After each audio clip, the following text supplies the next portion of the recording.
Jews expected Jesus to show up on a white steed. Basically, they expected him to come and overthrow, just as God took them and put them in let the Babylonians captive and came and put them into slavery. They expected Jesus to come in and basically take them out of this Roman captivity and basically military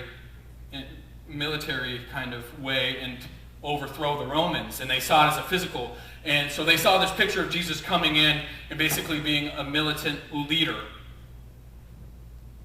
And they saw him doing that. And so when Peter addresses them like this, is basically they know this. They know that this was foretold. They know everything that's kind of Peter's saying.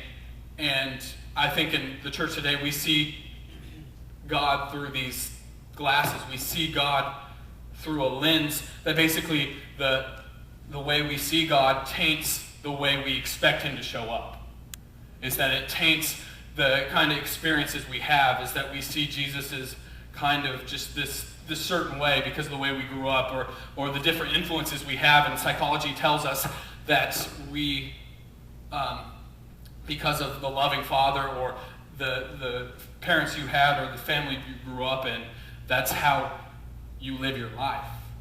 And that's how you experience God, because how your father treated you is how you, even though it's tainted and you cannot really see God for who he is because it's always tainted by sin and by that.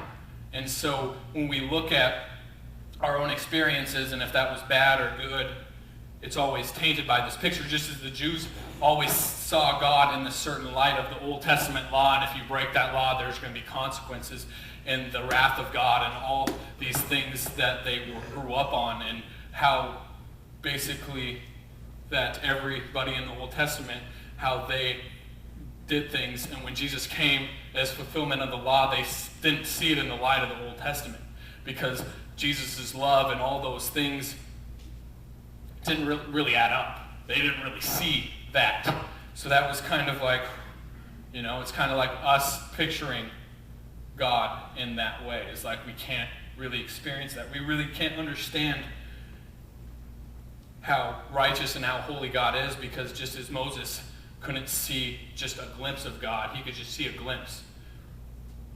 Is that we picture God because of our experience, because we grew up in America and we have the American dream, and we have all these things that basically are handicaps because we were born and raised on entertainment and raised on being happy and kind of having this, and then that goes into our view of God.